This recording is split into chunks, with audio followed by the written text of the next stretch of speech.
administration will focus on ending the absolutely horrific practice of human trafficking, and I am prepared to bring the full force and weight of our government to the federal and at the federal level and the other highest levels, whatever we can do in order to solve this horrific problem, getting worse, and it's happening in the United States, in addition to the rest of the world, but it's happening in the United States, which is terrible. After President Trump was sworn in, we started to see an uptick in human trafficking arrests within days of becoming president. For example, on January 29th, authorities announced that 474 were arrested in a statewide California human trafficking operation and 28 sexually exploited children were rescued.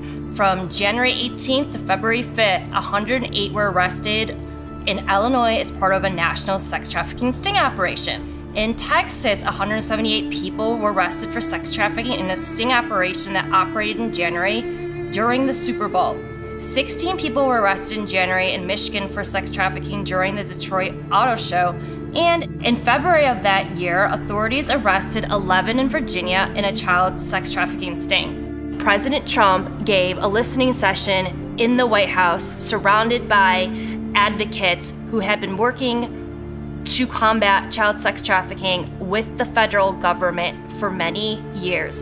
And President Trump looked into the camera and said, over the past 4 weeks, we have been working with the government harder than ever before to end the scourge of human trafficking. Dedicated men and women across the federal government have focused on this for some time. As you know, a lot of you have been dealing with the federal government, and it's been much more focused over the last 4 weeks, I can tell you that. There has never been an administration that has done this much, signed this many bills into law to combat human trafficking, or allocated this much money to help the victims.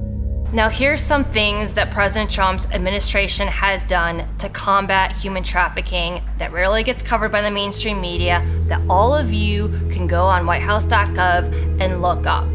President Trump has signed 9 bills into law addressing human trafficking. President Trump has awarded over $35 million in grants that goes to victims of human trafficking. Now, President Trump issued an executive order in 2017 that seized the assets of people involved in human rights abuses, and has also passed executive orders that would seize money from abusers and allocate that money to the victims.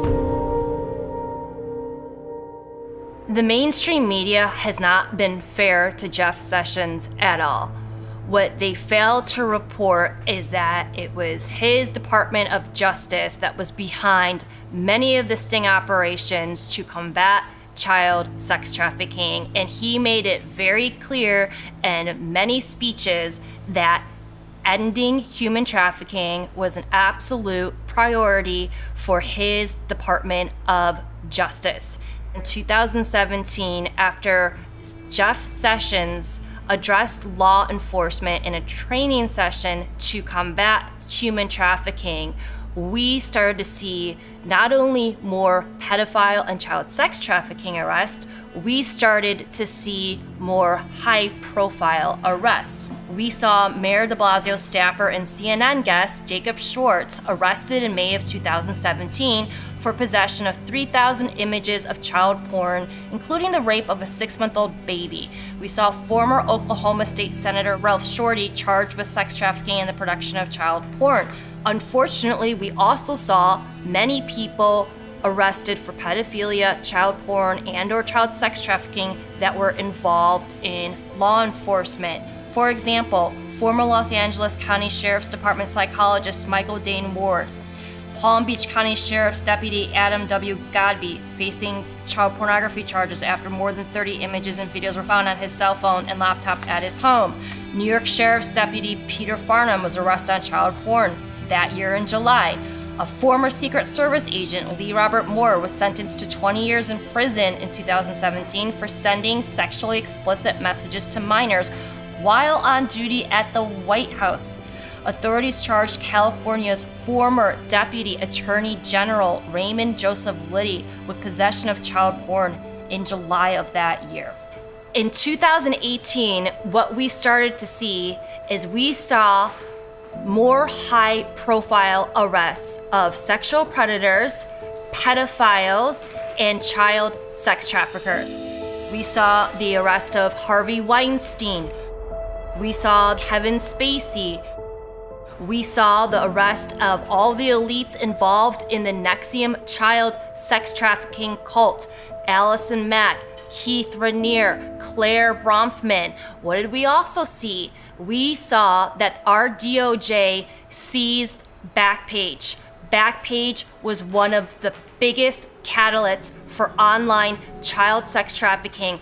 Backpage operated and was involved in child sex trafficking in almost 100 countries, and it was President Trump's DOJ under Attorney General Jeffrey Sessions that shut down those child sex trafficking operations that were operating in almost 100 countries. That's a huge deal. So in 2019, we started to see some much bigger fish go down. Of course, that was the year that Jeffrey Epstein was arrested. And then this year, 2020, we saw the arrest of Ghislaine Maxwell.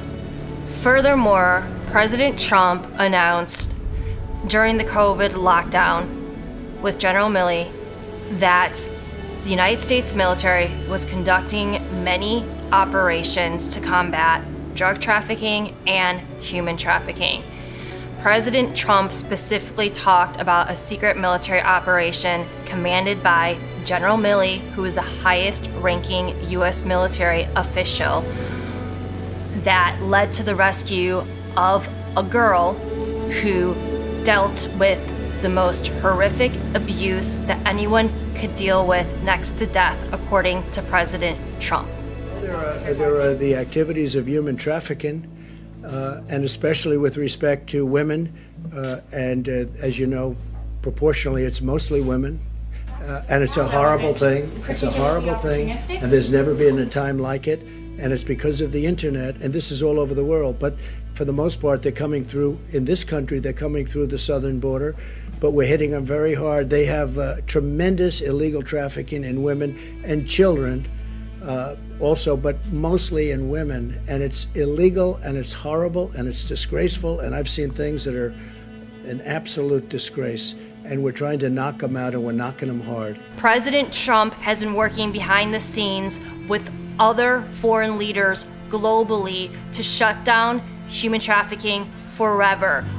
Our U.S. government worked with the government in Romania to extradite a child porn kingpin back to the United States so he could face justice.